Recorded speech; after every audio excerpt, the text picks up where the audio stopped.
definitely important that there is a systematic approach to development, that coaches and the program in general is offering the kids a proper information and the proper structures to develop routines and skills that are necessary to compete at a higher level.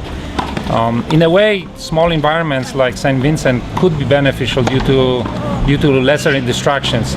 Sometimes in US we have the problem that the kids have just too many choices and too many things to do and too many places to go. Sometimes I feel it would be quite desirable to actually depart a little bit from that busy lifestyle and land on a small island like St. Vincent in order to deliver that single focus. So even though that perhaps St. Vincent is a little remotely located, there are some benefits that the programs like this could expose.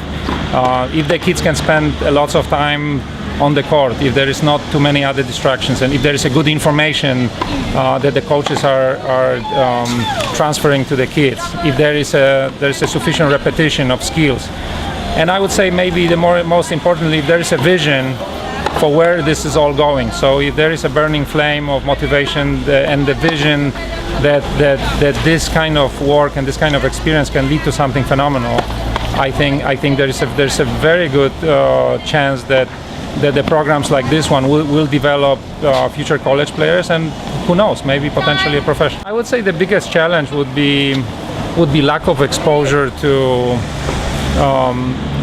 highly disciplined long-term development, and I think there's a tendency to kick back and relax and take the joys of tennis a little bit over the labors of tennis. If there is sufficient amount of attention given to the labors of tennis and the discipline and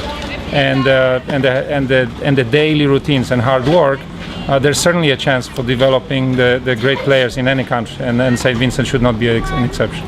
Let me share with you my first impression when I arrived to the other facility, and I was very, very surprised to see the junior college being developed right next to the tennis facility. And I actually had the pleasure of meeting Michael, who used to be a president of the federation. Am I correct? Yes, and we had a great conversation, and I shared with him a thought that perhaps would kick the St. Vincent tennis to a completely new level. My wife went to school in Texas many years ago, and she participated in the 2-year program in the junior college in Taylor, Texas. This program became the best breeding ground for the top world-class coaches, and I threw the idea to Michael that perhaps it wouldn't be a bad idea to consider setting up an educational program for coaches here in the junior college right next to the tennis courts. There would be numerous benefits of such a program. The first one, attracting people from around the islands and from other countries to come and be part of the discipline coaching program. If that was to happen, all these coaches that are preparing at a very high level to coach at the international level would give back as a part of their training experience, give back to the St. Vincent community, and perhaps help run programs and coach players to the higher level. We know some people that funded that program in Texas, and I think we could make that connection possibly to make something like this happen. So we had a kind of a little brainstorm idea, and I would certainly hope to follow up on that.